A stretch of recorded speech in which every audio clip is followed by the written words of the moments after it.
nation of Israel.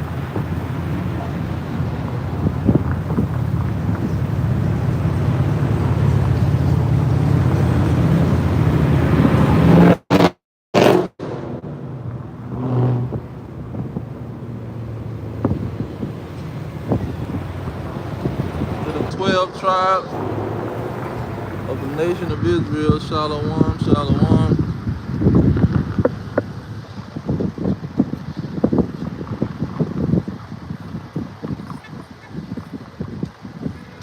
This wind blowing like it's a storm coming.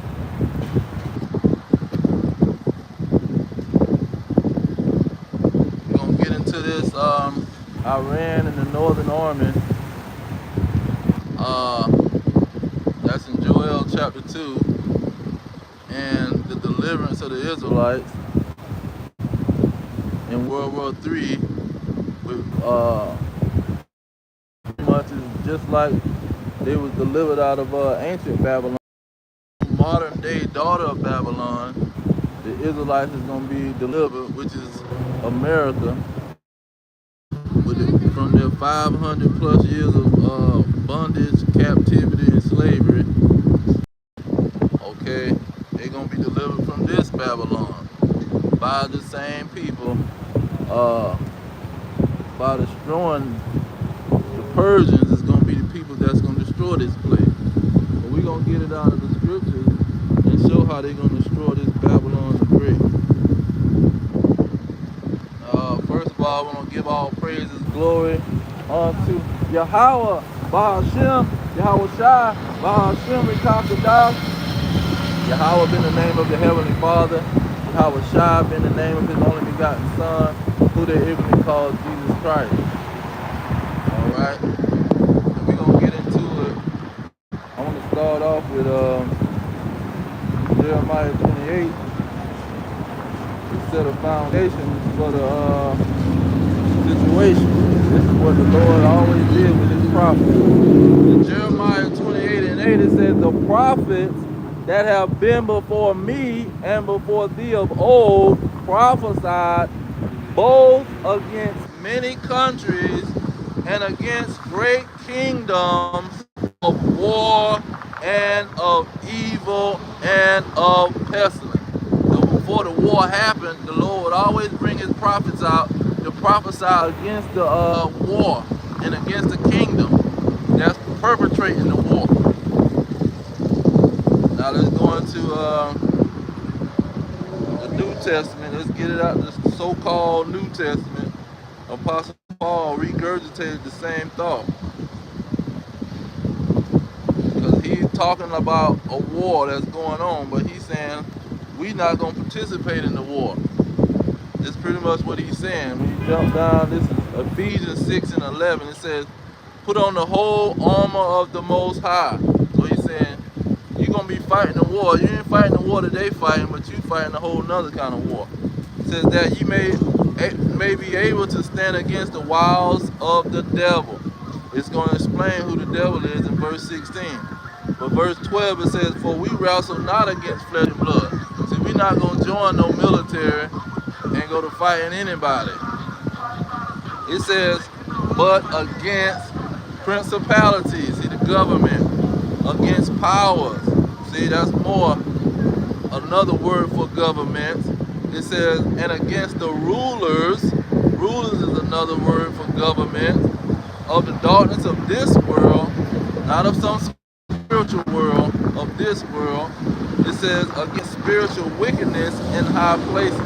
So these governments are doing spiritual wickedness in high places. When you look at Epstein, you look at child sacrifice and praising of Moloch and the Baphomet God. See this, having this bisexual God and all this, and they requiring these people when they want fame, we want you to worship this God Moloch, the God of riches and all this crap. This is the wickedness in high places. You want to be high with us, you got to worship our false God. Now I'm going to jump down to get the context of who is this devil that you're going to be fighting against. It says, Getting right to the point in verse 16, it says, above all, taking the shield of faith, and the faith is the evidence of things not seen.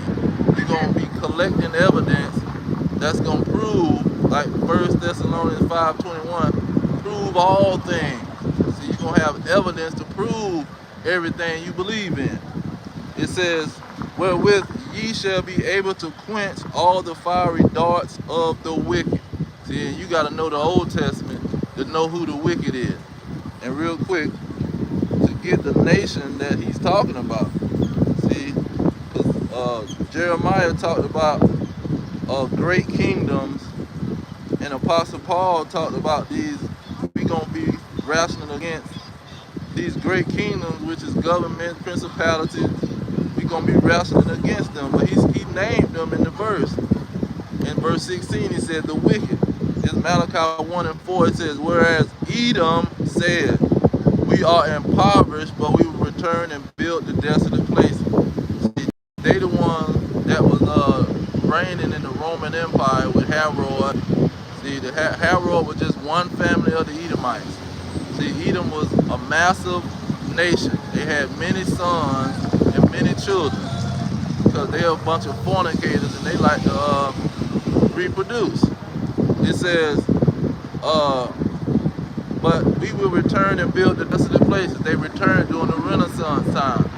You see, and these people talking about Edom is the Arab, the so-called white men in Japhet.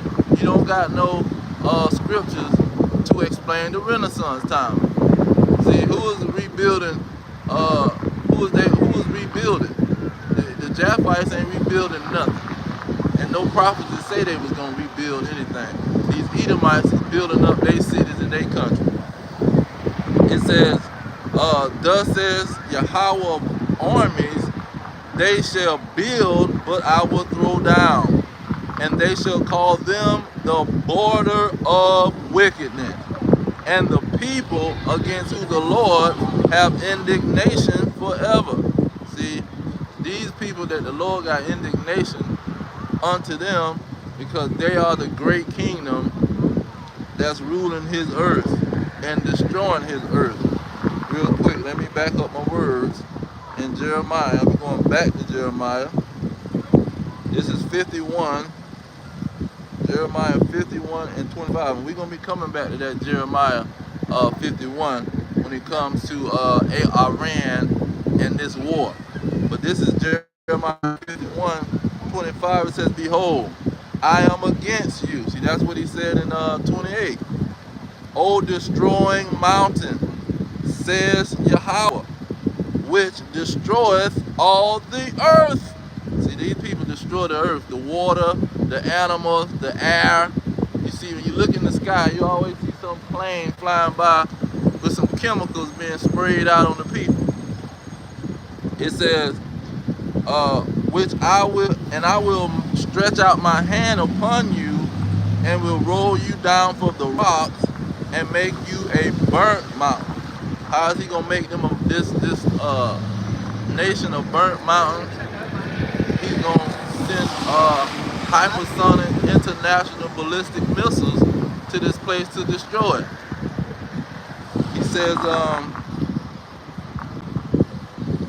okay, we're gonna come back to that. Now, let's go into this war situation. Because he said the prophet's gonna prophesy of war. So what war is they prophesying about?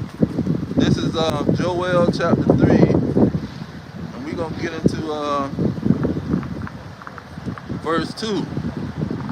It's Joel 3 and 2. It says, I will also gather all nations. And when he say all nations, he's not talking about everybody. He's talking about the Gentiles. He's gonna gather the Gentiles. It said, and will bring them down into the valley of Jehoshaphat and will plead with them for my people. See, he's not gathering his people into some military, man. He only gathering the Gentiles. It says, and for my heritage Israel, who they have scattered among the nations and parted my land. How was the Israelites scattered among the nations? On slave ships. Let's get that. Deuteronomy 28. 64, because both of these go together. And they only, uh, Deuteronomy 28, 64 and 68, they 4 verses apart, and you can add them together. But they don't add these things together. They try to downplay verse 68 like 60. They try to downplay 68 like 64 didn't say what it said. We're going to start with 64. This Deuteronomy 28, 64. It says, and the Lord shall scatter you among all people. Talking about the Israelite, his inheritance. From one end of the earth even to the other. And there thou shalt serve other gods. So you're going to be in these other lands serving their gods, not even knowing that you're an Israelite. It says, which neither you nor your fathers have known, even wood and stone. Okay, now we're going to jump down to verse 68. Now that we got the foundation of the Israelites, it's going to be scattered. But how they going to be scattered into, what it says, to the end of the earth, from one side to the end of the earth? How are they going to be scattered? Verse 68. It says, and Yahweh shall bring you into Egypt again with ships. They're going to be scattered in, what it say? Scatter thee among all people by with ships. See, they're not going to be scattered by the, because they'll try to say, oh, those ships is when the Greeks and the Romans had them on ships. No, it's talking about the transatlantic slave trade. It says, again with ships, by the way thereof I spake unto thee, thou shalt see it no more again. And we didn't see Jerusalem no more again. And there ye shall be sold unto your enemies for bondman and for bondwoman, that no man shall buy you. That no man shall buy you is talking about redeem you or save you as a whole. See, no Messiah, human Messiah is going to stand up and save anybody. Yahweh is going to come on the clouds with power and great glory and redeem his people. Okay, it says, sold to your enemies. So this is talking about the enemies of the Israelites. This is who's going to be gathered in Joel chapter 3. And it's going to go into it and to get right to the point of verse 9. It's going to break down how he's going to plead with the Gentiles that he's gathering together. In Joel 3 and 9 it says, proclaim ye this among the Gentiles. Prepare war. Wake up the mighty men. Let all the men of war draw near. Let them come up. See, how are they drawing these men? Because he gonna take them somewhere. See, he not just gathering them up and telling them increase their numbers in their homeland. No, he's gonna take these Gentiles somewhere. This is gonna bring in chapter 2, verse 20. I'm just setting the foundation for chapter 2, verse 20. Because he's dealing with the same situation. The Israelites being scattered among the nations. It says, verse 10. I'm going to dig into this some. This goes into Iran.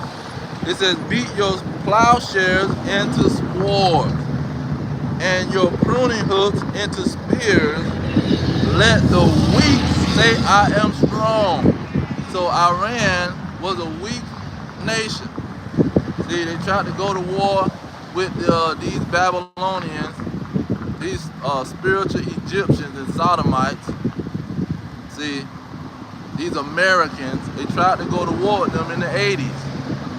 And they got slaughtered. See, they didn't have a powerful military. So during 2010, this when they start saying, we finna be strong like these Americans. And we got a major game plan. We gonna use the mountains to cover us and hide us so these Americans can't touch our military. So that's what they said, beat your plowshares in the sword. They use their money to buy weapons and technology and information from the Chinese, the North Koreans, and the Russians. Okay? Verse 11, getting to the point, it says, assemble yourselves and come, all you heathen. See, this is what he's talking about in verse 2. Not gathering all nations, he's gathering heathens. It says, and gather yourselves together round about, thither call the mighty ones to come down, O Yahweh. So he's saying, call this mighty nation. Because see, that mighty ones, when you go into the Hebrew, it's talking about a mighty kingdom. This is what Jeremiah 28 and 8 is talking about. Great kingdoms and countries, which is Babylon the Great, America. This is why Trump can get on TV and run his mouth, talking about, we the greatest, he said, yo, we the greatest country in the world. We got the greatest military. We don't need any of them. See, Trump bragging and boastful because he been told, and most of these people believe what he's saying too. Yo, what he's saying is right. They the greatest nation. They got the greatest military. He ain't lying. See, verse 12. They go to point. You're gonna see how great they is. It says, let the heathen be wakened. See, the other nation that's not a part of that mighty kingdom that has the Israelites in their possession and that part of the land. We're gonna see how mighty they is. We're gonna see how powerful they is when they meet these Iranians, see, who got mountains. They mountains like 4,000 feet in the sky, and then they building caves and tunnels with missiles all through them. It says, let the heathen be awakened and come up to the valley of Jehoshaphat. See, that's in that valley. They gonna go into that middle east, the what you call it, the Arabians lands, the so-called Middle East that they done coined and phrased. They gonna go into that part of the world with Iran, Iraq, Kuwait, see, Saudi Arabia. It says, let the heathen be awakened and come down into the valley of Jehoshaphat, for there will I sit to judge all the heathen round about. So they gonna go over there to them people land because you ain't got no other choice. See, you can either drop a nuke on them or you can go down into them people land and get slaughtered. So let's go to chapter 2 and look at the situation. And we're gonna start at 2 and 20, and then we're gonna jump back up to show you what this northern army is gonna run into and what they gonna cause. Okay, this is Joel 2 and 20. It says, but I will remove far off from you. Who is he talking about? From the Israelites. He gonna move away the army that's hovering over the Israelites, that's being used to keep the Israelites in captivity. See, it says, but I will remove far off from you the northern army, and will drive him into a land barren and desolate. See, when you go to these people's country, they living under the ground, man. And it's a desert. You see these desert, it's a desert country. They build under the ground. They're not on top of the ground building everything. You see? And you're not gonna know, when you're looking for their military, you're not gonna see them. Because they military under the ground. They got military cities under the ground. See, their whole country, Iran, is 50% mountains. And in those mountains, they got all kind of caves and tunnels with tanks, planes, missiles, drones. See, they got a drone city under the ground. They got a missile city under the ground. They got a plane city under the ground. See, Trump just hit the top of the ground. He think he done did something. We demolished their whole military, their whole operation. And you ain't demolished nothing, man. You just hit the top of the ground. Whatever they got on top of the ground, you done destroyed that and thought you did something. But they got major tunnels, 500 feet. if the mountains go up to 4,000 feet in the sky, that means you got a lot of room to work with. See, because 4,000 feet above sea level, like right down by the sea, they got mountains that's 4,000 feet in the sky. They can create all kind of tunnels in there with missiles and drones to kick America's behind. It says, but I will remove from you, I will remove far off from you the northern country, and will drive him into a land barren and desolate. There you go the point right here. With his face towards the east sea. So the northern country, they're gonna have their face towards the east. Okay? That means they coming from the west. If your face looking towards the east, you coming from the west. It says, and his hinder part toward the utmost sea, and his stink shall come up, and his ill savior shall come up, because he have done great things. See, he done great things by bringing the children of Israel into captivity. Okay, and his stink is gonna come up. Now let's get some other results of them going into that land. See, because they also gonna go in that land and provoke these other nations to join the war. Because they gonna join, they already trying to go get away from NATO. See, oh, we seeing what NATO is all about. They not joining the fight. We over there helping them, helping their situation out. We don't got nothing to do with it.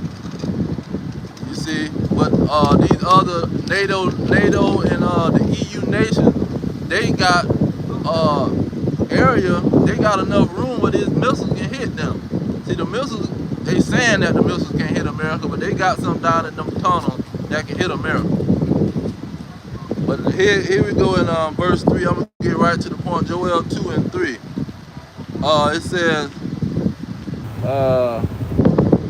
Joel 2 and 3, it says, a fire devours before them, and behind them a flame burneth. The land is as the Garden of Eden before them. See, what are all the nations saying? Oh, America is like the Garden of Eden. That's the place you want to live. The people saying, these Americans always talking down on us for wanting to come to their country, but they ain't lived in these third world countries. So why they don't understand how good they have it over there in America? Okay, this is what the other countries are saying. So they looking at America as the Garden of Eden, man. It says, and behind them a desolate wilderness, and nothing shall escape them. See, nothing is going to escape these nuclear missiles.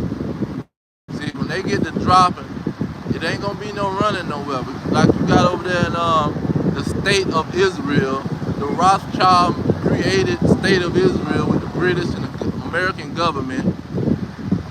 That state over there, they dropping bombs and them people running. See, they scattering like roaches with no bomb shelters, so supposedly, allegedly, no bomb shelters. See, and see, these Americans is gonna meet the same fate. See, there's no place for you jokers to run, and them missiles ain't gonna miss. It says, verse 4, to Joel 2 and 4. The appearance of them is as the appearance of horses, as horsemen, so shall they run. So just like horses, when you see horses, they got a bunch of them running, and the tail wagging, looking like smoke and fire. See, and they running in a herd, pretty much, and they moving fast. That's the appearance of these missiles. It says, verse 5, like the noise of chariots on the top of mountains shall they leap, like the noise of a flame of fire that devoureth the stubble, as a strong people set in battle array. Okay, just like a group of horses galloping down the plain, and just like a military going down the plain to battle. It said, as a strong people set in battle array.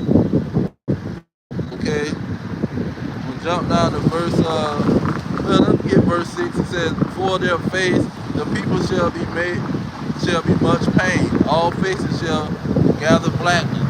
See, just like when a bomb drops, like on a cartoon, the bomb explodes, the whole face is turned black. Verse 7, it says, they shall run like mighty men. They shall climb the wall like men of war. You see how they're saying, like mighty men, like men of war. See, it's not talking about mighty men or men of war, because some of these Israelites will try to say he's talking about an army, and he's not talking about no army. He's talking about these nuclear missiles.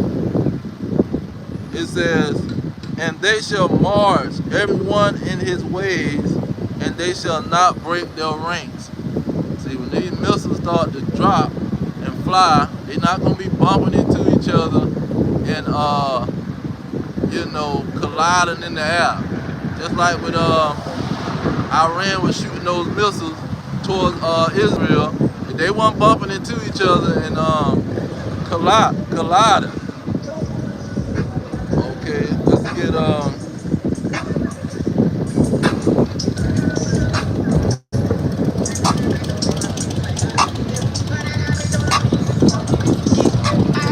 verse 8. I can get verse 8.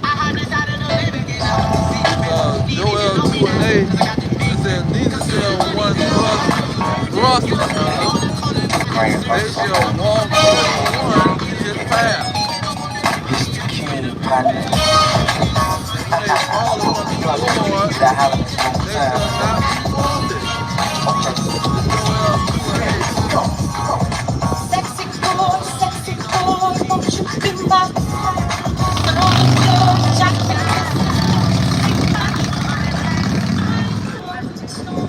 Joel 2 and 8. Once again, it says, neither shall one thrust another. They shall walk everyone in his path, and when they shall fall upon the sword, they shall not be wounded. Okay, so this is another one. You're not gonna be able to shoot no little bit of, pretty much. You're not gonna be able to stop these missiles. That's what it's talking about. Because the Lord's Spirit is gonna be on these missiles when it comes to His what you call it?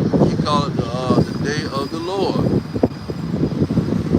Yep, for the day of the Lord coming.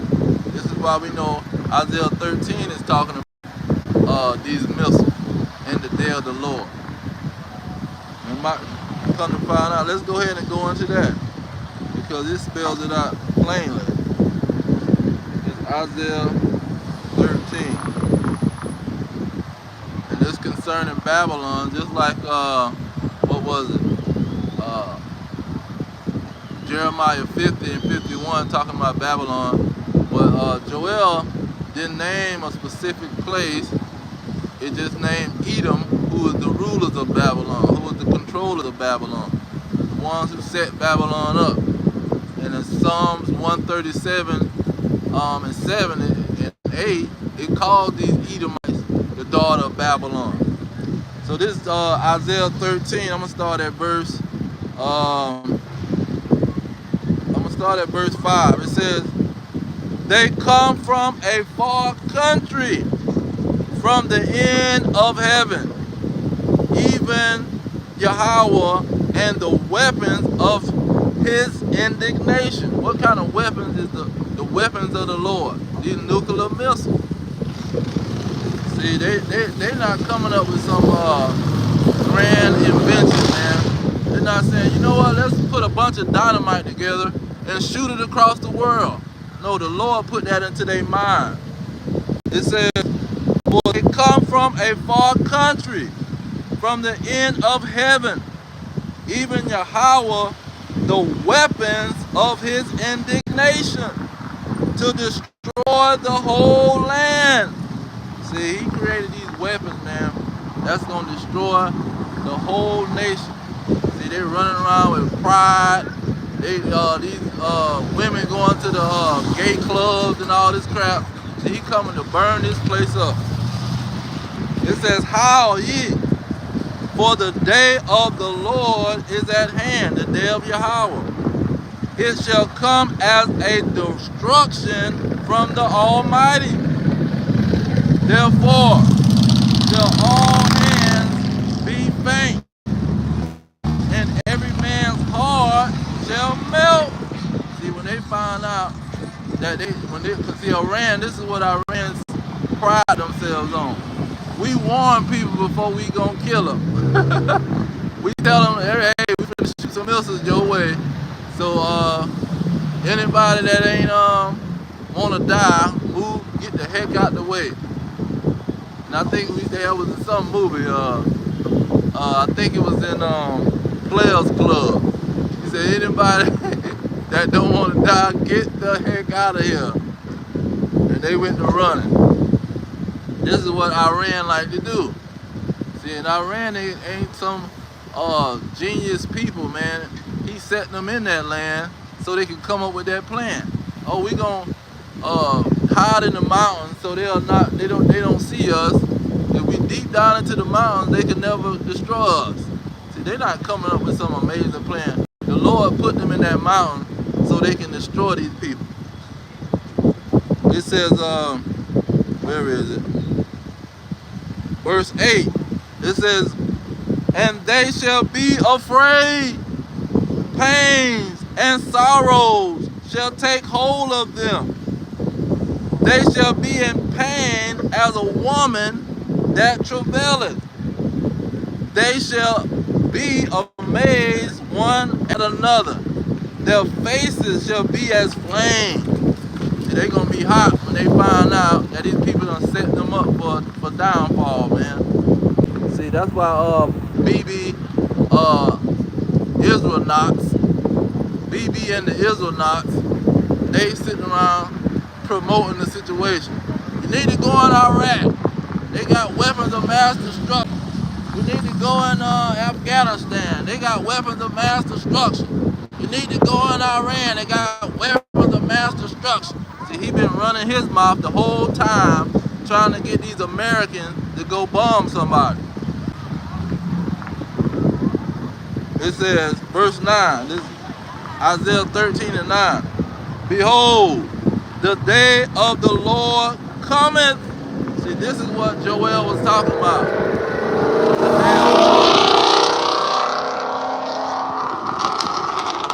And he was describing in the day of the Lord the weapons of the Lord's indignation of the Lord's righteous hatred.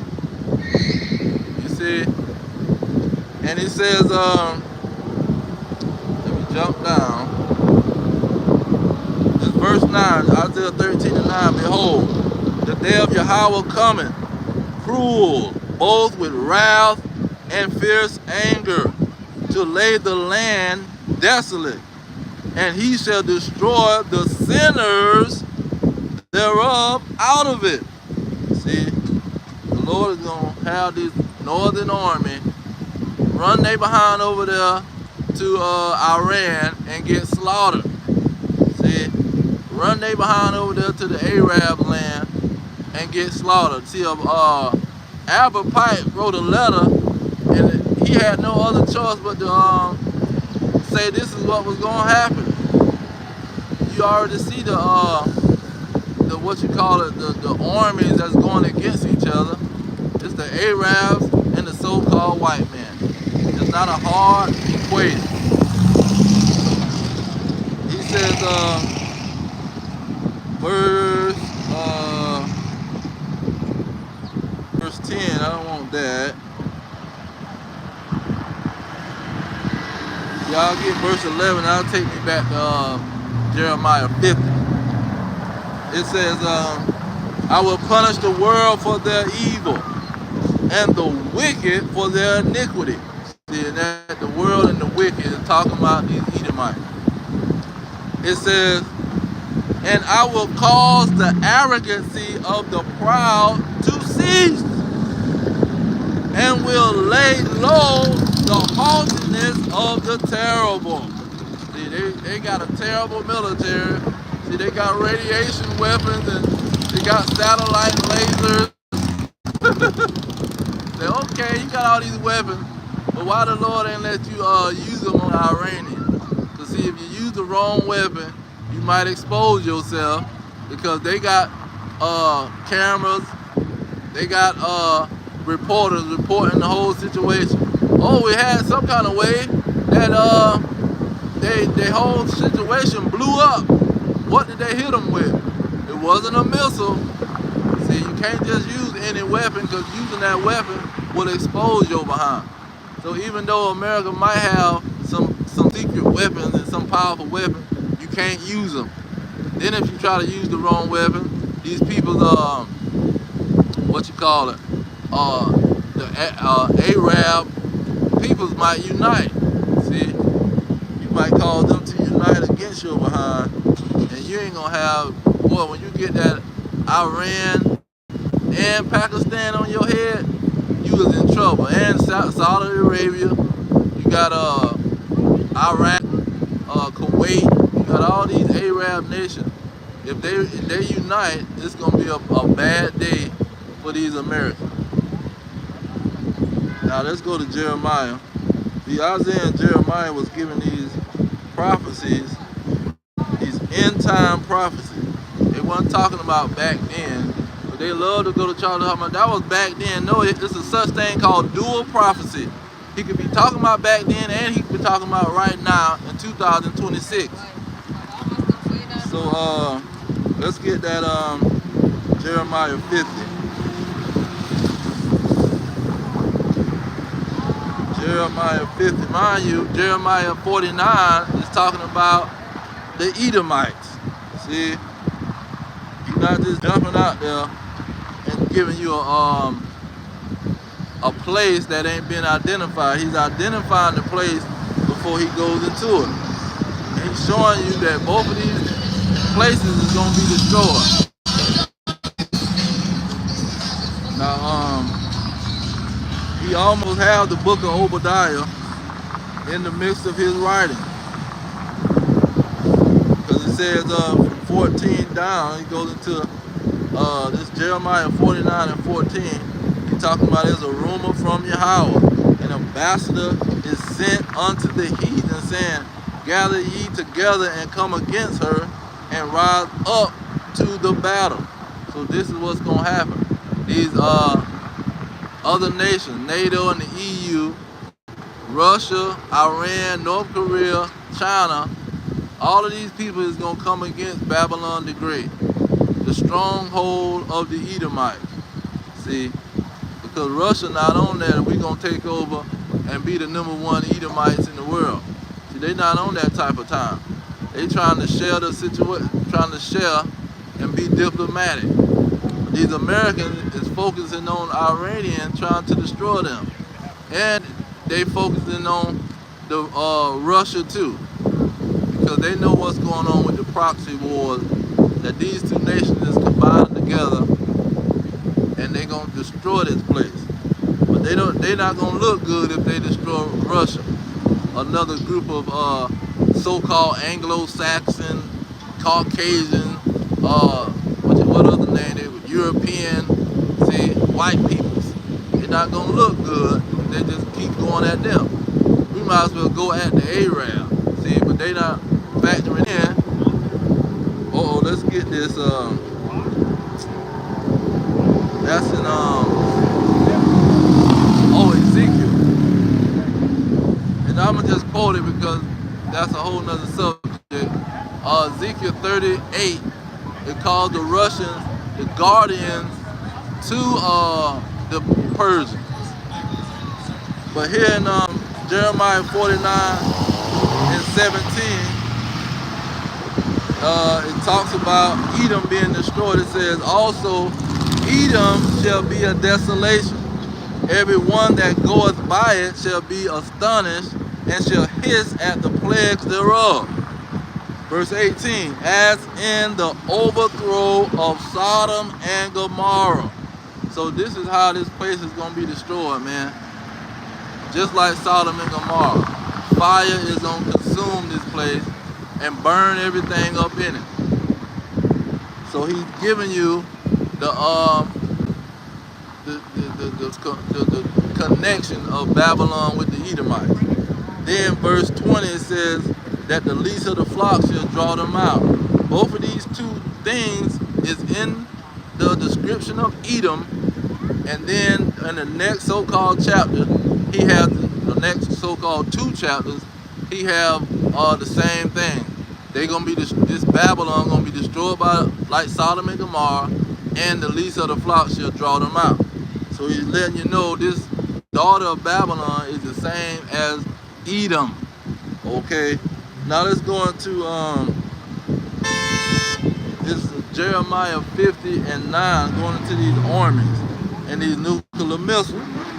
It says, for lo, I will raise and cause to come up against Babylon an assembly of great nations from the north country. So what is this assembly of great nations? See, Ezekiel 38.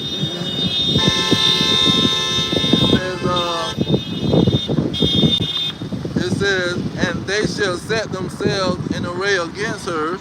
From thence she shall be taken. Their arrows shall be as of a mighty expert man. None shall return in vain. And so this is talking about the coalition of Russia and Iran, with North Korea, China, see, and all of the NATO members that turn against Babylon. This is what it's talking about. Okay, so this is gonna happen before they fight against the Israelites. When the Israelites get their superpowers and go back into that land. Because that's what Ezekiel 38 is talking about. There's gonna be a coalition with the Russians that's gonna be still alive when they blow up Babylon and Great America. They're gonna have to fight the Israelites with spiritual powers. That's what Jeremiah 51 and 19. But let's get Ezekiel 38 and get the context and break that down. Because they go into 38 and they don't look at 35, 36, and 37. So 35 lets you know it's the same situation as Jeremiah, because it talks about this burnt mountain. It says this Ezekiel 35 and 2, it says, son of man, set your face against Mount Seir. See, the destroying mountain, the burnt mountain, and prophesy against it. This is what he said in Jeremiah 51 and 25. It says, and say unto it, thus says out of one, Yahweh, behold, O Mount Seir, I am against you, and I will stretch out my hand against you, and I will make you most desolate. See, he said the burnt mountain in Jeremiah. Okay, and why? Verse 5, because you have had a perpetual hatred and have shed the blood of the children of Israel by the force of the sword in the time of their calamity, in the time that their iniquity had an end. Now they'll try to put this on one situation, but this goes all the way until the end of the Israelites' captivity. See, that's when he's gonna destroy this mountain and turn it into a burnt mountain. And this is what he's talking about, the Edomite. You get to the next chapter, 36, verse 5. It says, therefore, thus says the Lord. Thus says, I always forget this word. Oh man, is it Adonai? Thus says Yahweh, surely in the fire of my jealousy have I spoken against the residue of the heathen and against all Idumean, talking about the Edomites, the so-called white men, which have appointed my land into their possession with the joy of their heart, with the spiteful minds to cast it out for a prey. So 1948 is a major situation. 1917, 1899 or something like that, when he started, what is the guy named Theodore Herzl start writing letters to these Rothschilds over there in Britain, to the so-called Jewish coalition, the small tiny hat coalition over there in Britain. So he went to start writing letters, said we need to join together, we need to get our own land and all this crap. See, tell it to your committee and tell it to the other members. Back in 1890 something. See, so they've been on a mission trying to unite these imposters together. But Revelation 2 and 9 say they are Jews but are not. Okay, so that's 35 talking about the Edomites. Then 36 say the Edomites took the homeland. Okay, then 37, get right to the point. Verse 10, it says, Ezekiel 37 and 10, so I prophesied as he commanded me, and the breath came into them, and they lived and stood upon their feet, an exceedingly great army. This is not talking about no 1948 with some British mandate and the American government and the Rothschilds family. See, they are not no Israelites. Verse 11, it says, and he said unto me, Son of man, these bones of the whole house of Israel. See, the whole house of Israel is going to stand up, meaning men from these tribes is going to stand up and realize that they are Israelites. Now, after all of that, after they stand up in a exceedingly great army, then you go into Ezekiel 38. See, that's the context of Ezekiel 38. The Edomites still in the land, the Israelites waking up while they in captivity to the Edomites. Then Ezekiel 38 pops up. See, they don't, plus they done went back to the land. When you go back to Ezekiel 37, I meant to get verse 22. No, verse 21. It says, and say unto them. So after they wake up, and mind you, it says verse 20, and the sticks whereon you rideth shall be in your hand before their eyes. So we're going to have sticks in our hands. Salaki. We're going to have sticks in our hands with the 12 tribes on it. See, you don't see no Christian or Muslim or Jehovah wickedness talking about no tribe. See, this is the context of Ezekiel 38. This got to happen before anything. So what they talking about in 1948, that's a lie. You just went over there and stole them people's land, talking about we're some Jews, and put some tiny hats on your head and curled your sideburns. Okay, so that pops off first. Them gathering the Israelites, writing on signs, see, preaching boldly in the marketplace, preaching boldly in the highways and the byways. Then you get verse 21. It says, and say unto them, thus says Adonai, I'm thinking, Adonai, Yahweh, behold, I will take the children of Israel from among the heathen. See, they're not going to be up under the heathen, man. They're going to be away. They're not going to be just one tribe go back to the land. No, all 12 tribes is going back to that land. It says, whether they be gone, and will gather them on every side and bring them into their own land. Okay, that's supposed to happen first before Ezekiel 38. Ezekiel 38 don't go down before this. So once you get to Ezekiel 38, then you get to the point where you see Persia and the Russians, see, and get clarity on what this World War III is going to be about. See, first, they going to destroy Babylon. He going to gather them up, gather up this coalition that's in 38, and send missiles to destroy Babylon. That got to happen first. Then the Israelites with their superpowers, see, with their immortality, they gonna fight these Russians and these Persians. See, they not gonna be able to hide in no bunker with us. We gonna go down there and snatch they behind up out of them bunkers. We don't care if they're 1,000 feet under the ground. See, we don't have to fly over with a plane or drop a missile on the surface. We gonna go deep down and snatch every last one of them out of them bunkers. But this is Ezekiel 38, verse 2. Verse 2 lets you know who this Gog in the land of Magog is, because he's quoting Ezekiel 35.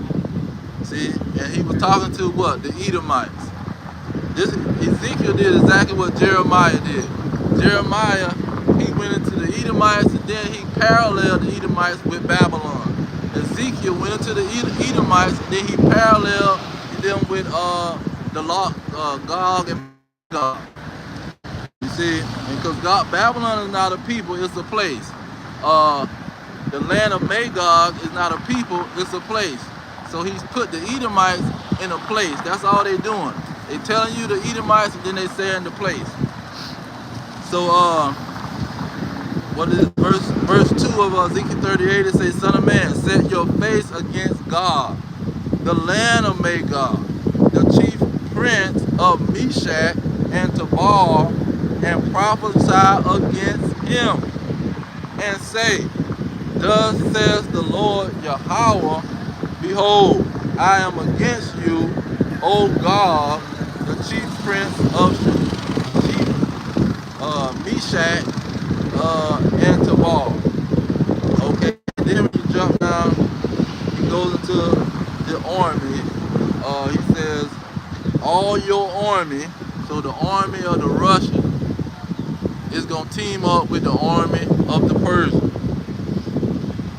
In verse 4, he talks about his army. All your army is going to team up with who? Verse 5, Persia, Ethiopia, Libya, with them, and all them with shield and helmet. Gomer and all his band. Well, Gomer might be the Germans or somebody, but the NATO or whoever, they all going to team up against these Americans, man. Jump down to verse 7, it says, Be thou prepared, and prepare for yourself, you and all your company that are assembled unto you. So what is he doing? The Russians, he used the Russians to prepare the Iranians. See, the Iranians been prepared for what? 40 years since the 1980s, when the Cold War was starting to heat up, and the Russians were so, the war was so intense that the Russians thought that they had to hit the button to the nuclear missile, 1981. Boy, what that, 45 years ago. And they was teaming up with the Iranians. They coming out in 1984 with the movie Threads.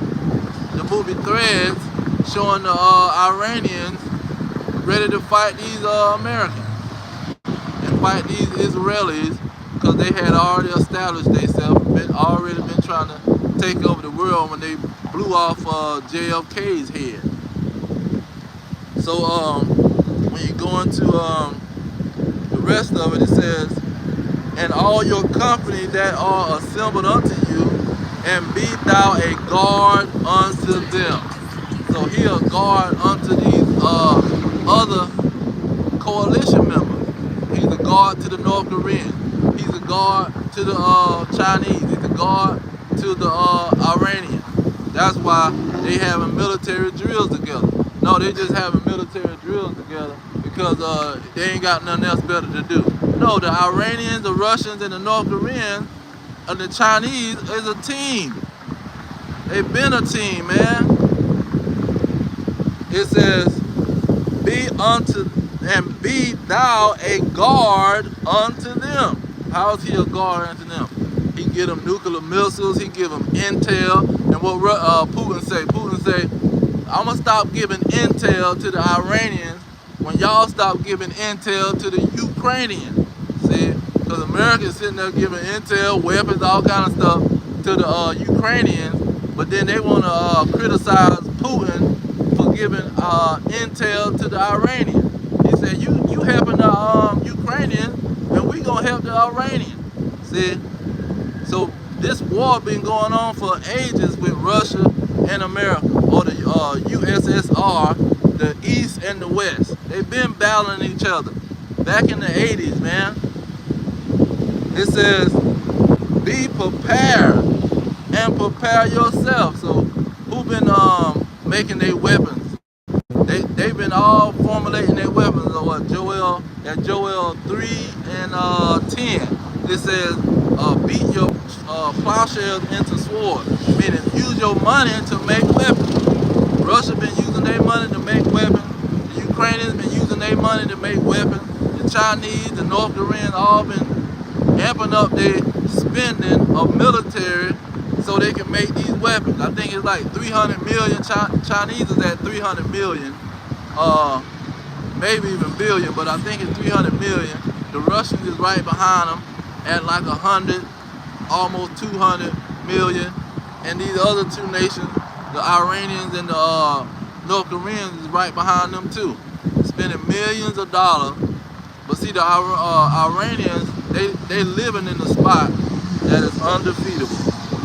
You can't go up, you're not finna go up in there and think you finna win that battle. It's an undefeatable area. And they done dug nuclear bunkers, see, nuclear bomb shelters and all this crap. Well, you can't, this is the better word for it, underground missile cities. See, you got a whole underground city full of missiles and trucks carrying missiles on them, ready to shoot them off. And then I saw a picture where it had almost, it was like a landmass, and you had dots, like in a circle almost, or like in a horseshoe. And in those areas, you have missiles shooting out of all of them. So they got a whole arsenal of missiles shooting at the same time from different areas, but in the same area, from under the ground. All you see is dirt, and then all of a sudden missiles start popping up out the dirt. See, that's the kind of war that these people talking about they gonna go over there and fight. You can't defeat that kind of war. See, when they go to fight these other nations, they shoot their visible targets. See, you aiming for visible targets. Where is the visible targets for Iran? You're not gonna find it because they under the ground. See, and they can go down 500 feet. If they mountains 4,000 feet in the air, where you think they can go down to, man? So look, let's get this revelation, because this is the grand finale, man. Now you see, now you can understand what Revelation is talking about. And Habakkuk talked about it. Habakkuk 2 and 3, it says that at the appointed time, the vision shall speak at the end. The vision is for an appointed time. The vision wasn't appointed to back there when Ezekiel was alive. The vision wasn't appointed to happen when Jeremiah and Micah and Malachi. See, the vision wasn't for that time. The vision was for this time. He gave them a vision for a whole nother time. But let's go to Revelation. Revelations 16. Now I want to start with verse 12. It says, and the sixth angel poured out his vial upon the great river Euphrates, and the water thereof was dried up. So everybody's seen the water dry up on the river Euphrates. See, and that indicated something, but he not moving like they thinking he moving. See, the Lord is the subtile too and gradual too. We saying they using gradualism, but the Lord is using gradualism, so he can sneak up on your behind like a thief in the night. It says that the way of the kings of the east might be prepared. So the Lord made that river dry up, the river Euphrates, so he can help these other nations start to get weapons and prepare to destroy America. See, that's why he dried that river Euphrates up. The river wasn't just gonna dry up so they can dance and have parties in it. He drew the river up so the these militaries can go down there and fight. Okay, so then you go into verse 14, and that explains verse 14. He says, for they are spirits of devils, working miracles, which go forth unto the kings of the earth and of the whole world, to gather them to the battle of that great day of the Most High Almighty. See, he creating this military battle. And let's get that Exodus 15 and 3. This is why the Lord is creating this war situation. You got to know his character. His character tell you what kind of God he is, what kind of personality he have. This is Ezekiel, and they try to portray him as some homosexual with long hair and blue eyes and blonde hair. It says, this Exodus 15, it says, and Yahweh is a man of war, and Yahweh is his name. See, the Lord is a man of war. He's a stern war type person. See, he's like Rambo. That's how his mind is. He's not no soft, oh, I'm going to forgive you for whatever you do. You can do whatever. I don't care. No, he's not no passive, aggressive God. So let's go back to Revelation 16.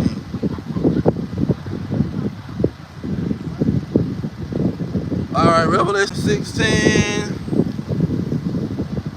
Look, here we go again. That's what I said earlier. 16:15, it says, behold, I come as a thief. See, he's not going to make it pop off real fast. Oh, I'm going to drop the river, then I'm going to hurry up and come. No, he's going to use gradualism so he can come as a thief. It says, blessed is he that watcheth and keepeth his garments, lest he walk naked and they see his shame. Okay. And then 18 to 21 describe the destruction of Babylon, America. So let's go into Revelation 17 and get that coalition with Iran. See, Iran is involved in the destruction of Babylon the Great. This is Revelation 17, starting at verse 16. It says, the 10 horns which you saw upon the beast, these shall hate the whore, and shall make her desolate and naked, and shall eat her flesh, and burn her with fire. See, these 10 horns not going to be alone. They're going to have the Iranians with them. They're going to have the Russians with them. They're going to have the Chinese, the North Koreans. They're going to have some of the Hamite Africans with them. See, they're going to have all of the militaries of the world with them holding, what do you say, all that hold the bow and the lance. I'm going to get that in Jeremiah, I think it's 42. So let's get 17 first. It says, for Yahweh have put it in their hearts to fulfill his will. See, he's a man of war, and he's creating the war. They're thinking that, oh, America bombed the children and killed the president, and now they're ready for war. No, the Lord set this whole situation up. That's why Proverbs 21 say, the king's heart, who is over the military, his mind is in the control of the Lord. The Lord controlling their mind. You see, they not just want to kill each other for no reason. So when you go back to Jeremiah, I'm gonna get that 42. Jeremiah, what is it, 51? No, it should be 40, but I'm gonna try 50 first. Salaki. It's Jeremiah 50 and 42. He says, no, let me get 41. Iran and Russia is up in here. It says, it's Jeremiah 50:41, it says, behold, a people shall come from the north, and a great nation, that's Russia, and many kings shall be raised up from the coast of the earth. They shall hold the bow and the lance. They are cruel and will not show mercy. Their voice shall roar like the sea, and they shall ride upon horses, every one put in array, like a man to the battle. This is what Joel chapter 2 was talking about. Wasn't talking about a literal army. It's talking about nuclear missiles, see, the bow and the lance. It says, like a man to the battle against the daughter of Babylon. Not ancient Babylon, who didn't have the northern and the southern kingdom in captivity to refuse to let them go. See, ancient Babylon never had both kingdoms. Because you still got some of these Israelites grabbing Jeremiah 50 talking about this ancient Babylon. This is not talking about no ancient Babylon, man. It's duality in the prophecies. And you got to look at the context of the situation. The Persians went in there and took the kingdom of the Babylonians, and they wasn't dropping no bombs on these people, man. They wasn't shooting fire out of cannon or none of that. They was up in there with the bow and the lance, literally, and with a sword, and went and took the land. Okay, I think that's the one I wanted. Yeah. They shall hold the bow and the lance. And when you jump up, right before that, he said, as Sodom and Gomorrah. It's going to be by fire, not by a literal bow and a lance. It's going to be by something that's like a bow and a lance, and or an arrow, and it's going to have fire in it. That's why they call the missiles broken arrow, because an arrow is a good description of fire being thrown across the world. Let's see here.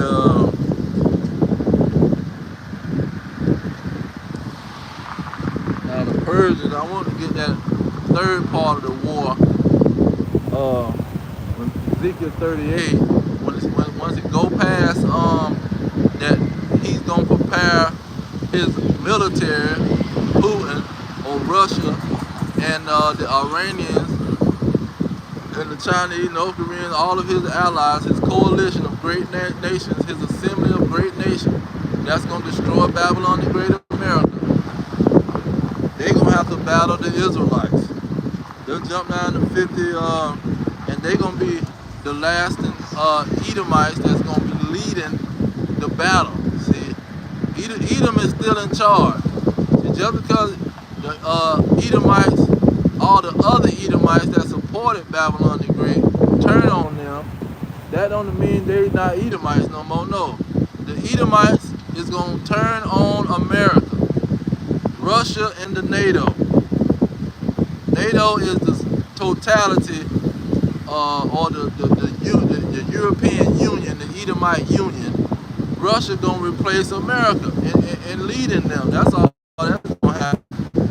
So anyhow, when that happened and they destroy Babylon to get America, this is what's going to happen after that. This Jeremiah 51, starting at 19, to get who it's talking about. The portion of Jacob is not like them. See, we're not going to be like nobody else on earth. We're going to have immortal bodies. It says, for he is the former of all things. We're going to create all things on the earth. This is going to be our planet Earth. Okay?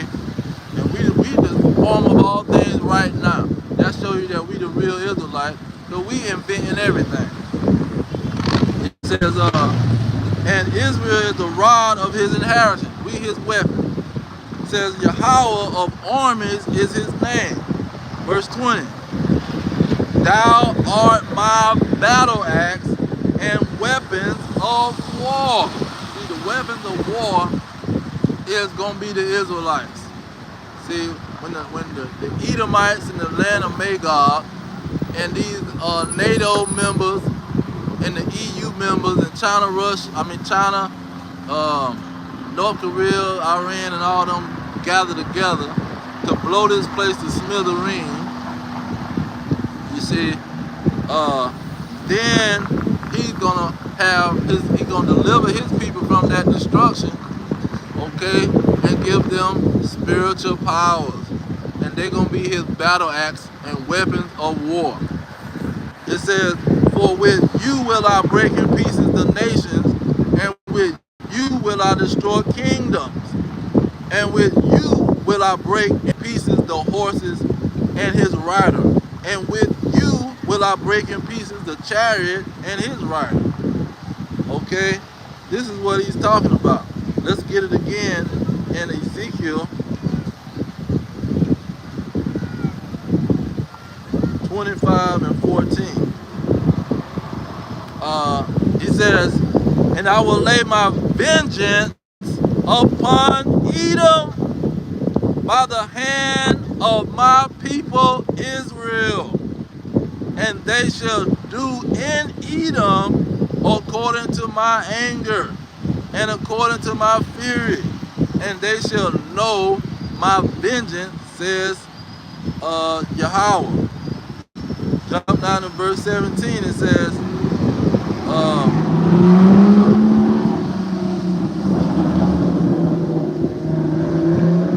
now, real quick, I was going to jump down, but I'm seeing these Philistines being named.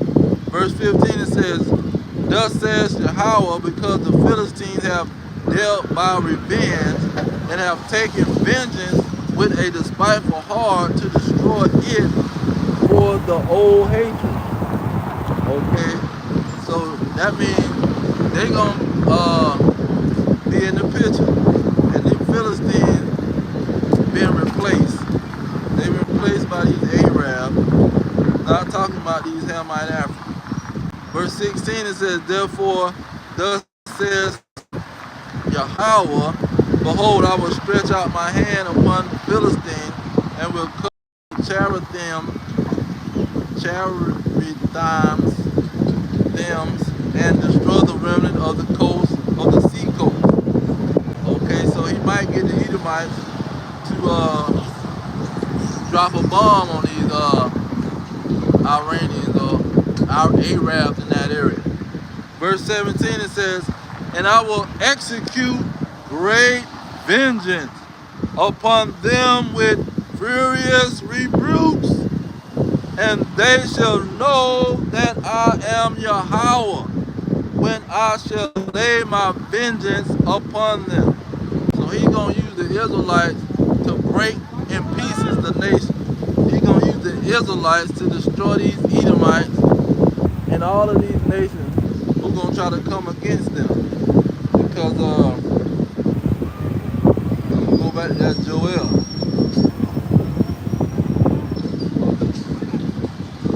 Joel, let's see here.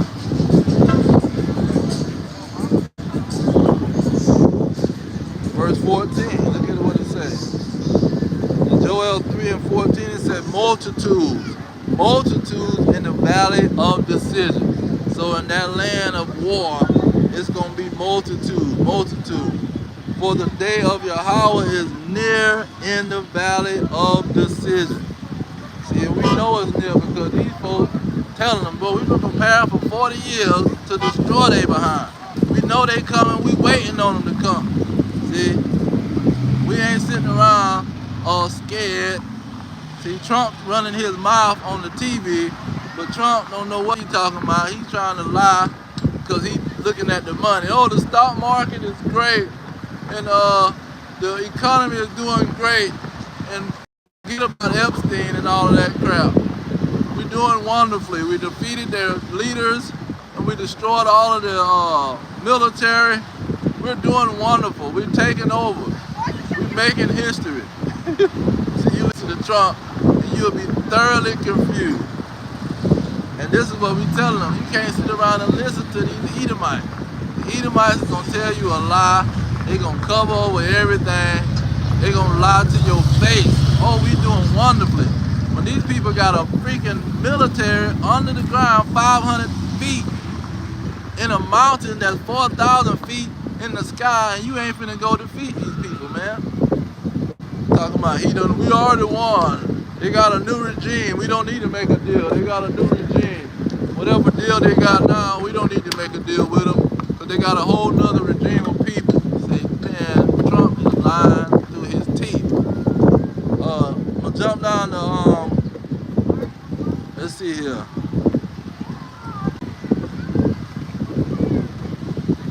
Let's get 16, because this is going into the return of Yahweh.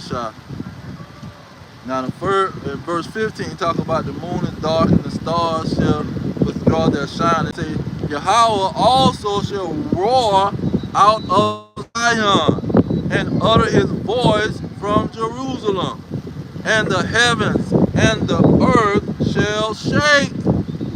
But Yahweh will be the hope of his people and the strength of the children of Israel. So we gonna go back to that land.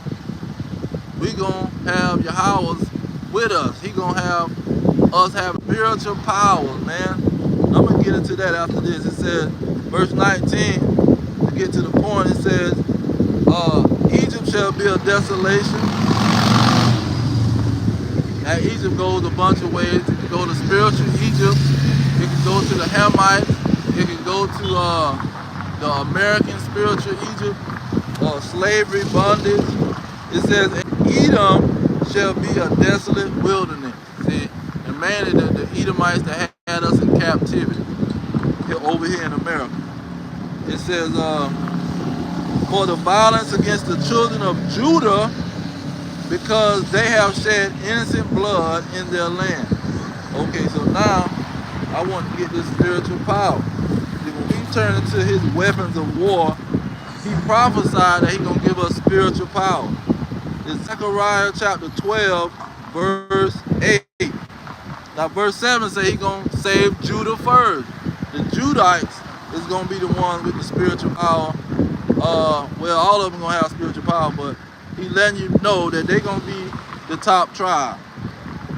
Verse 8, to get to the point, it says, in that day shall Yahweh defend the inhabitants of Jerusalem, not the place, but the people. It says, and he that is feeble among them at that day shall be as David. So he's saying among them. Jerusalem is a place. See, that's why it says among them.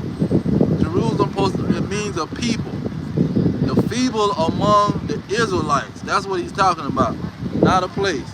It says, the feeble among them at that day shall be as David, and the house of David shall be as God, or the Most High. See, immortal. As the angel of the Lord, Yahweh, before them. And it shall come to pass in that day that I will seek to destroy all the nations that come to Jerusalem. So when he's talking about that in Jeremiah 51 Jeremiah 51 and 20, and he says they're going to be my battle axes and weapons of war. He's talking about the Israelites. Now when you go into Paul's letters, 1 Corinthians 15, 1 Corinthians 15, start at 51. It says, behold, I show you a mystery. See, it's a mystery because a lot of people didn't even know the prophets and understand what he was saying when he's saying they're gonna be like God and like the angel of the Lord. See, they could just say they're gonna be powerful, but it's deeper than being powerful. He says, I show you a mystery. We shall not all sleep, but we shall be all changed. So he been told through the Spirit that we're gonna change. We're not gonna be the same. because he talks about the feeble, but still that feeble could just be talking about being strong and powerful. But he's finna show you that it ain't just talking about being strong and powerful. It says 52, in a moment we shall be all changed, in a moment, in the twinkling of an eye, at the last trump. For the trumpet shall sound, and the dead shall be raised incorruptible, and we shall be changed. For this corruptible must put on incorruption, and this mortal must put on immortality. See, we gonna have immortality, immortal bodies. You can't kill us, we can't die. That's what Revelations 21 is talking about. He's talking about the immortality of the Israelites. Let's get that. Revelation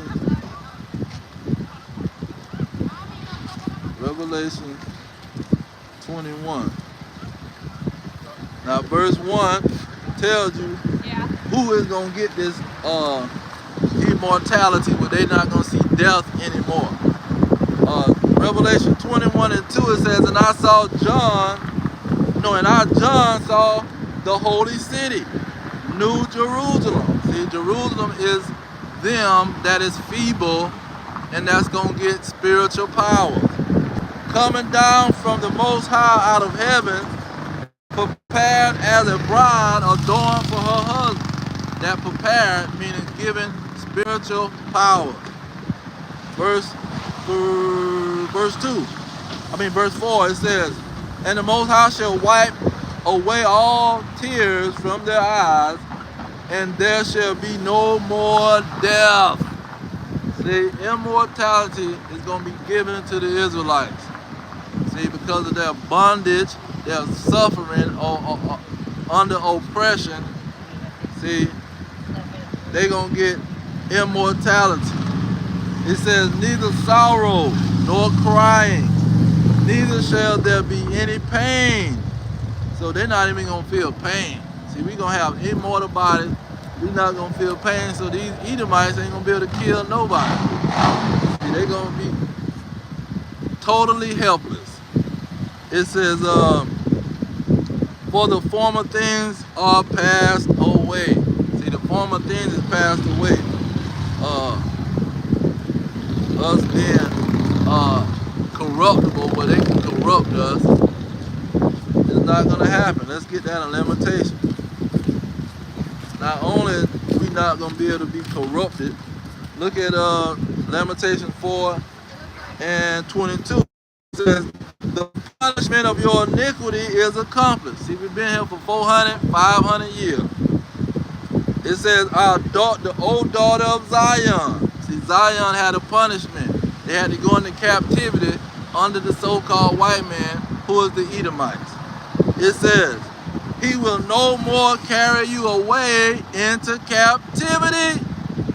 He will visit your iniquity, O daughter of Edom.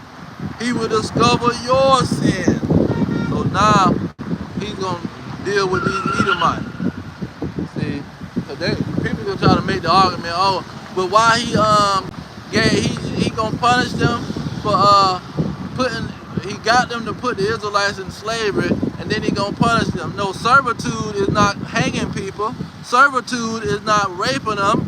Servitude is not doing all kind of wickedness to them. See, we was punished and put in servitude to another nation. That was it. That was supposed to be the punishment. Not know we gonna be killed and all this other crap. He just told us you're gonna be vulnerable to the point that you ain't gonna be able to do nothing. I ain't come to save you just because somebody want to kill your behind. I'm gonna put you under your enemies to serve them, and they're gonna be able to kill you by the edge of the sword. And really, that's if you still stuck in your disobedience, because they're not gonna do nothing to let's get it out the scripture, because I know how these people is. It's Romans 13. He says, starting at verse 1, let every soul be subject to the higher power. See, got to be subject unto these people. It says, for there is no power but of the Most High. See, the Most High put us in captivity to the so-called white man. It says the powers that be are ordained of the Most High. See, he sent them he sent us to serve them. Okay, so verse 2 it says, whosoever therefore resists the power, resist the ordinance of the Most High. See, he gonna tell us, agree with your adversary quickly. Don't fight the police. Don't do all this crazy stuff. It says, and they that resist shall receive themselves damnation. See, you getting yourself hit up because you wants to fight back. He wants to fight. Verse 3 it says, for rulers are not in terror to good works, but to the evil. While you then not be afraid of the power, do that which is good, and thou shalt have praise of the same. Okay, so they just didn't have a free fall to destroy anybody, man. We just was under their fist and their captivity.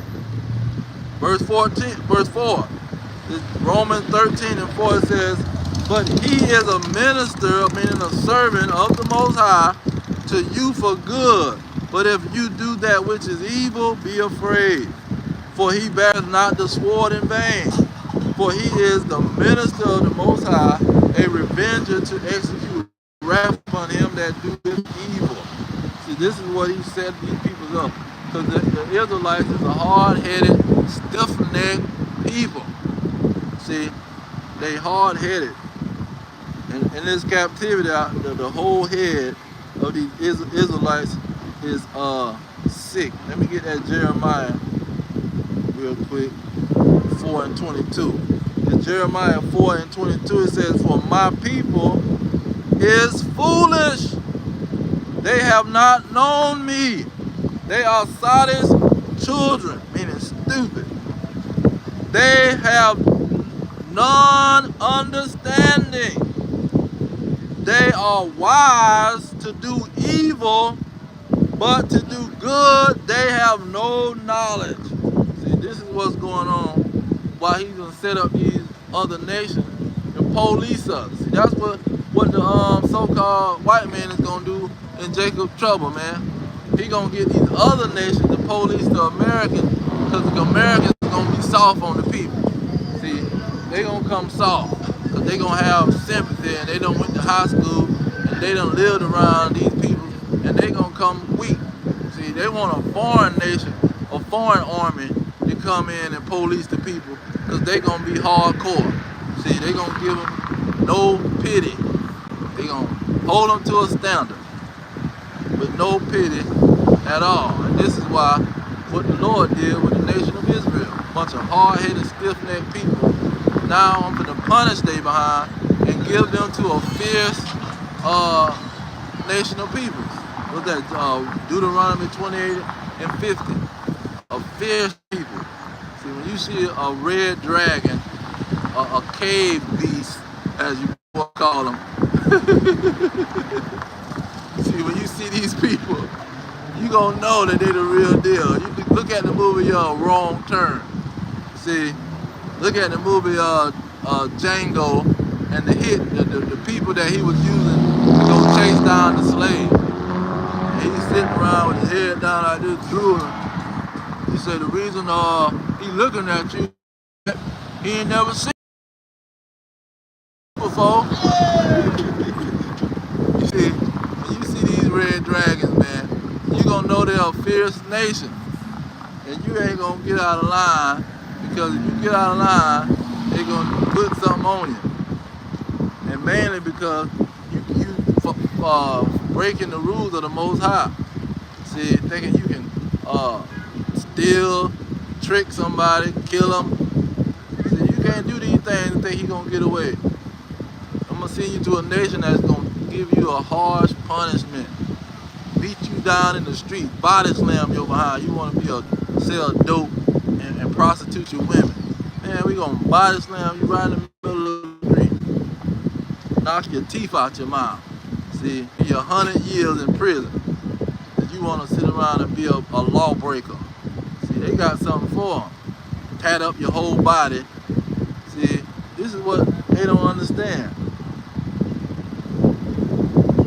So, we seeing that this war is raging on. There's no way you can say that Babylon is some freaking false religion, man. Babylon is the empire of false religion. See, that's when you get around a Jehovah wickedness. This is what you need to do when you get around them. See, they gonna try to tell you that Babylon the Great in Revelation is the empire of false religion, when Isaiah 13 is talking about a spiritual Babylon. It's not talking about ancient Babylon. It's talking about a spiritual Babylon in the day of the Lord. See, so this Jehovah wickedness is talking about, oh, it's the empire of false religion. That's not talking about America. That's talking about America, man. It will be destroyed by nuclear fire. It says, and let me get Malachi. I want to get these precepts. The first chapter of Malachi is talking about Edom, because they're gonna be the ones ruling the world in the end time, in the last days of their kingdom. They're gonna be ruling. This is Malachi 4:1. This is what's gonna happen to their kingdom, to their rulership. It says, behold, the day cometh that shall burn as an oven, and all the proud, and all that do wickedly shall be stubble. And the day that cometh shall burn them up. See, when them missiles get to dropping, see, them people in Israel perpetrating a fraud, see, them missiles is dropping and they running like roaches, trying to steal somebody's identity and think he gonna get away with it. It says, and all the, and that day that cometh shall burn them up, says Yahweh of armies, that it shall leave neither root nor branch.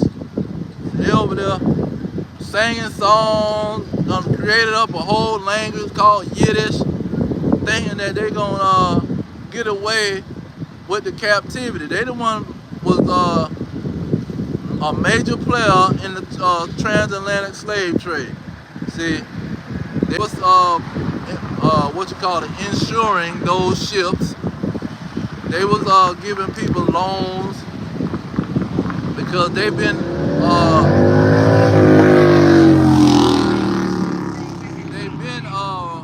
defeated, the Jacobites. See, and stole all their gold. So once they defeated the Jacobites and the Byzantine Empire, stole their gold, and start to gain prestige. And it was always a battle between the Roman Catholic Church and the Byzantine Empire. The Byzantine Empire was not no Caucasian European people. They were certified Moors. They call them Moors. See, they call them black people. So ain't nowhere in the world these people talking that crap. But then the Jacobites, they call them Swarthy. Swarthy means black. The Jacobites got a man named, I forget his name, I think his name Friend. But they call him Black Colonel. He was a part of it. He was living in that castle that they had, the Loch Ness Monster. The Loch Ness Monster had a dude guarding that castle, and they called him Black Colonel. He wasn't a white man, he was a black man. You see? But they'll show you on TV that the original royal family was some darn Edomites, man. And that's a lie. Now let's go into a loop, because like this lady was saying, she said all these lies is gonna be exposed. It's being exposed. See, everybody that's telling a lie is out of there. You might as well have a philosophy of truth. I'm telling you everything. If you don't like it, goodbye and good riddance. I'm gonna let you know off the top what I'm finna do and what's going on. This is Luke 12:2. It says, for there is nothing covered that shall not be revealed, neither hid that shall not be known. So all of these so-called secrets is coming to the surface. And how is the Lord going to reveal the wicked?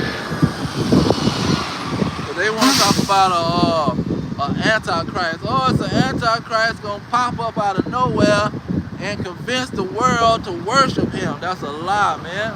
The antichrist been here with the Romans and the Greeks. Mainly with the Romans, because the Greeks before Yahweh even got here. But the Romans, they the one was already being an antichrist. I think they had a group of people calling themselves the anointed, the Christians. See, they was already being antichrist way back then. This is what Apostle Paul is talking about in 2 Thessalonians. But we're going to get right to the point. 2 Thessalonians chapter 2, verse 8. It says, then shall that wicked be revealed. Who is that wicked? Who was that wicked in the Old Testament? See, Malachi 1 and 4. See, Malachi 1 and 4 says, it's a nation of people that's going to be the border of wickedness. This nation is going to cause all the wickedness in the world. They're going to be the most wickedest peoples in the world. What, a prayer of Azariah, verse 9? See? But it says, and then shall the wicked be revealed, who the Lord shall consume with the spirit of his mouth. Now the spirit of his mouth, he's talking about the prophet. So let's get that in 2nd Ezra. 2nd Ezra, what time we're in? Hours plus. 2nd Ezra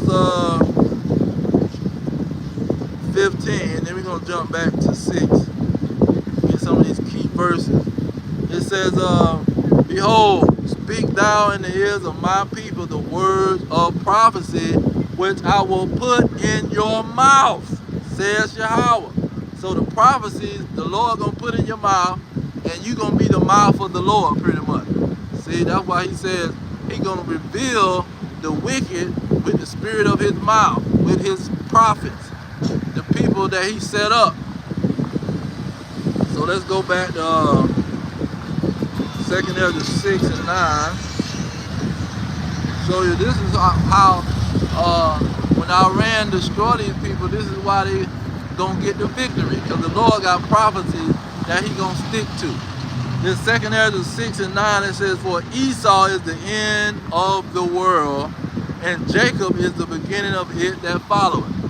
So the Edomites is reigning, they ruling, okay, because Romans 9 in the New Testament gonna show how they was prophesied to reign, and Jacob was prophesied to take over after them. This is talking about the Edomites and the Israelites. Romans 9 and 11, it says, for the children being not yet born, neither having done any good or evil, that the purpose of the Most High according to election might stand, not of works, but of him that calleth. So he's already letting you know, I already set this as a plan way before these children even was born. I had a game plan. I'm just sticking to my plan. Verse 12, it says, and it was said unto her, the elder was the Edomites, shall serve the younger, the Israelites. Because now we serving them, it's going to be a flip-flop. That's why in 2nd Ezra 6 and 9, it say, Esau is the end of the world, and Jacob is the beginning of it that follows. So after the younger is going to serve at the end of Esau's reign. That's what it's talking about. In the New Testament, so you can't say, oh, it's in the Old Testament. Nope, it's in the New Testament. Romans 9 and 12. I'm telling you, the same thing is 2nd Ezra 6 and 9. Okay. I think it's another one. Revelation 21 and 1. That's talking about the heavens and the earth now is going to be turned into the new heavens and the earth, which is ran by the Israelites, New Jerusalem. See, that New Jerusalem is Zechariah 12 and 8, where the feeble of the Israelites is going to be given power. Oh, let's get that. Revelation 2 and 26. And see, these Gentiles try to add themselves into the covenant like the Lord is a liar, man. We're not saying that they're not going to be in the kingdom. They're going to be in the kingdom, but he's going to be a servant. He's going to be the Israelites like we've been in your kingdom for 500 years, man. Y'all, they don't understand that kind of stuff, see? They don't understand being under a people for 500 years. They just can't grasp it. But anyway, Revelation 2 and 26, it says, he that overcometh and keepeth my works unto the end, to him will I give power over the nation. The end of what? The end of their captivity. See, everybody ain't got an end to no captivity.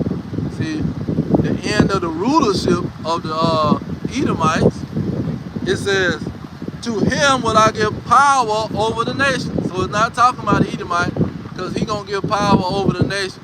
The Edomites already got power over the nation. So how in the world you gonna join a Christian church or Jehovah Witness or some Islam or what you call it, Mormonism? You can't join nothing that's gonna get you out of your lot. Your lot is to be under the Israelites. It says, verse 27, that he shall rule them with a rod of iron, as the vessels of a potter shall they be broken to shivers. So he gonna, this is the same thing he's talking about in Ezekiel. We gonna rule them with a rod of iron. When the end of the world is well, Esau is the end of the world, Jacob is the beginning of it that follow it. This is what it's talking about. Now the same thing is in Revelation, let's see here. Revelation 13. See? Revelation 13 and 10 saying the same thing. It says, he that leadeth into captivity shall go into captivity. The elder shall serve the younger. See, the elder led the younger into captivity. So now he gonna have to go into captivity. It says, he that killeth with the sword must be killed with the sword. Here is the patience and the faith of the saints. The saints is in captivity to their slave master. See, the saints ain't no church. The saints is in captivity. Now when you go into let's see, where is it? They talk about this great tribulation. This is all dealing with World War III. See, it's gonna be a climax, and the Israelites waking up is gonna cause them to be attacked, cause Jacob's trouble. Okay, this gotta happen before some Ezekiel 13, man. I mean Ezekiel 38. It says, just get verse 7 to get to the point. Alas, for the day is great, so that none is like it. It is even the time of Jacob's trouble, but he shall be saved out of it. See, Jacob got to be in trouble before some war pops off. See, before the war pop off, Jacob is going to be in trouble, because why? They're going to realize that they are in for destruction. And when you look at Iran, you can't defeat them, and they want revenge. Revenge for one, revenge for all. This is what they're saying. So how are you going to get out of that? You can't. That means the Lord set that situation up. Everything happened for a reason, right? Everybody want to say everything happened for a reason. Well, that happened for a reason. So the Lord can destroy Babylon the Great of America. Okay? So when you go into, what was that? I did Jeremiah. Oh, you got it again. Here in Luke 21. Now, who was the Herodians? The Herodians was Edomites. See, they was not Israelites. They was Edomites, and they had took over Jerusalem, and he called himself the king of Judea. Okay? So when you go into Luke 21:24, it says that they shall fall by the edge of the sword, and shall be led away captive into all nations. And Jerusalem shall be trodden down of the Gentiles. So how is that going on? That means the Israelites is going to be serving the Edomites. That's Ezekiel 36 and 5. Okay?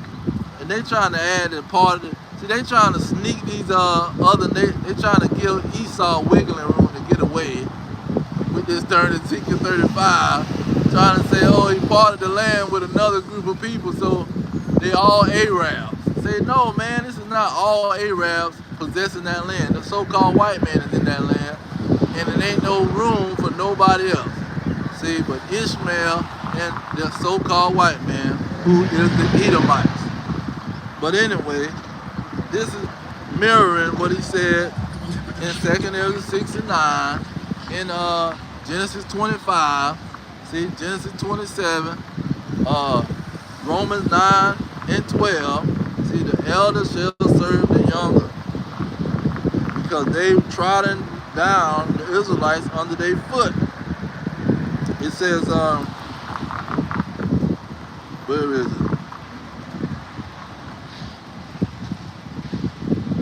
Yeah, that's what I want. Oh, let me get that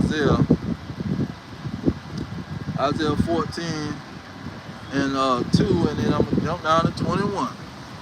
This Isaiah 14 and 2, it says, and the people shall take them and bring them to their place, and the house of Israel shall possess them in the land of the Lord of Yahweh for servants and handmaids, and they shall take them captives, whose captives they were, and they shall rule over their oppressors. See, the Edomites is one of the major oppressors of the Israelites in the Bible. The so-called white man is the one putting everybody in colonization situations. So how are you gonna try to throw Japhet in there and say, oh, the Japhites, they the one that's evil, and the Japhites has got everybody in slavery? No, the Edomites all through the Bible was the slave master, man. So what are you talking about? Amos, the 1st chapter, they the slave master. Lamentation, the 4th chapter, they the slave master. See, Joel, chapter 3, they the slave master. How are you putting Japhet in anything? It says, jump down to verse 21. It's Isaiah 14 and 21, it says, prepare slaughter for his children, for the iniquity of their fathers. See, and then, see, they try to throw the Arabs in there. Man, Japhet ain't did nothing. Japhet never was prophesied to have anybody in the captivity. The Lord make it plain on the tables. He would have had Japhet all the way through the Bible. You got it in one place, just describing where the Edomites was going to be and who was going to be the guard to the other nation. That's the purpose of Japhet in the scripture. Outside of that, you ain't going to find no Japhet. It says, prepare slaughter for his children for the iniquity of their fathers, that they do not rise, nor possess the land, nor fill the face of the world with cities. We know nobody is doing that but the Edomites. And these people want to try to scapegoat the so-called white man and say, oh, you know what, they're Japhet because they're living in their land. Well, you can say that about America. We the Native Americans then. See, we the Cherokees, we the Choctaw, see, we the Seminoles, because we live in their land. We done taken over their land. We gonna forget about history and the colonization. See, Philip of Macedonia, he went in there and took over Japhet land. He was a major conqueror. Then his son, Alexander the Great, when he conquered all that land, man, what is he talking about? Japhet. Oh, well, the so-called white man is Japhet. And you a lie. Philip the Macedonians was Edomites. They went over there and conquered all of Japhet's land. Kicked Japhet up out of there. And Japhet, you gotta go. We got a Greek empire we building, and everybody that's Japhet, you can hit the road. Us Edomites is gonna take this land. See, you can't go look at an old map and say, well, it says Japhet, the land of Japhet, that the Russians is Japhites. Japhite lie. And who filled the face of the world with cities? Wasn't no Japhite. Nobody ever had the face of the world with cities. When you go into Ezekiel 38, before you get to this amazing Japhite scripture that they want to pull out, it says that the Edomites will have the cities. The Edomites will be persecuting the Israelites. You don't see no Arabs having no major slave trade like these Edomites, man. It was 300 years worth of slave ships. See, 300 years the slave ships and the slavery was going on plus 500. Yeah, you had 1,000 year worth of slavery in over there in the Gaza or the Ishmael, the Aramaic land, or whatever you want to call them. But that ain't got nothing to do with these Edomites. See, they had 400 some years during the Greeks, 400 or a time period during the Romans. So they trying to downplay the situation. But anyhow, I'm gonna out. Let's get Daniel chapter 7 verse 18. Some of my favorite verses. It says, "But the saints of the Most High shall take the kingdom." This is what Daniel 2 and 44 is talking about. In the days of these kings, the Lord gonna set up a kingdom, see, that shall not be left to other people outside of the Israelites. That's what he's talking about. It says, "And possess the kingdom forever, even forever and ever." We're gonna go and battle these nations after they destroy Babylon the Great. We're gonna have spiritual powers, we're gonna have immortality, and we're gonna battle these people and take the kingdom. And we're gonna possess it forever. And that's what the prophecies is showing. And these Iranians, man, they putting a dagger in these Edomites, man. You can't even defeat the Iranians. How can you can't defeat these people? You talking about you got all these weapons and all this technology. You can't defeat the Iranians. They're kicking your behind. Go defeat their ships. They still got ships on the water. They still got them marine, they call it the ships, a navy. They still got a navy, man. You can't even go in the area. How you gonna close something down, but you ain't got a navy? They still got a navy putting mines in the water. So if you drive your boat or your ship that direction, that mine gonna blow your ship out of the water. They still got a navy, man. These people be telling major lies. They still got an Air Force underground. They got missile technology underground, drone technology underground.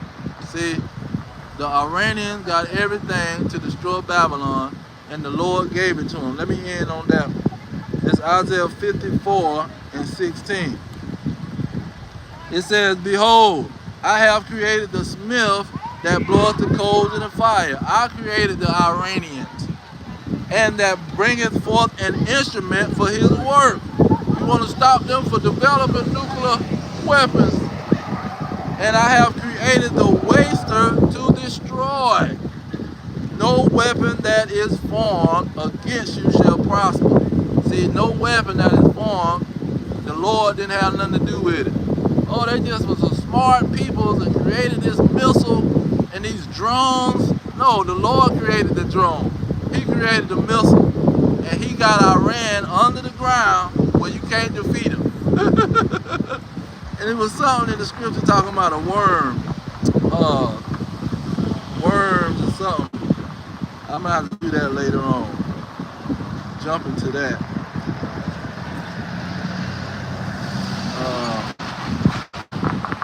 Where is it?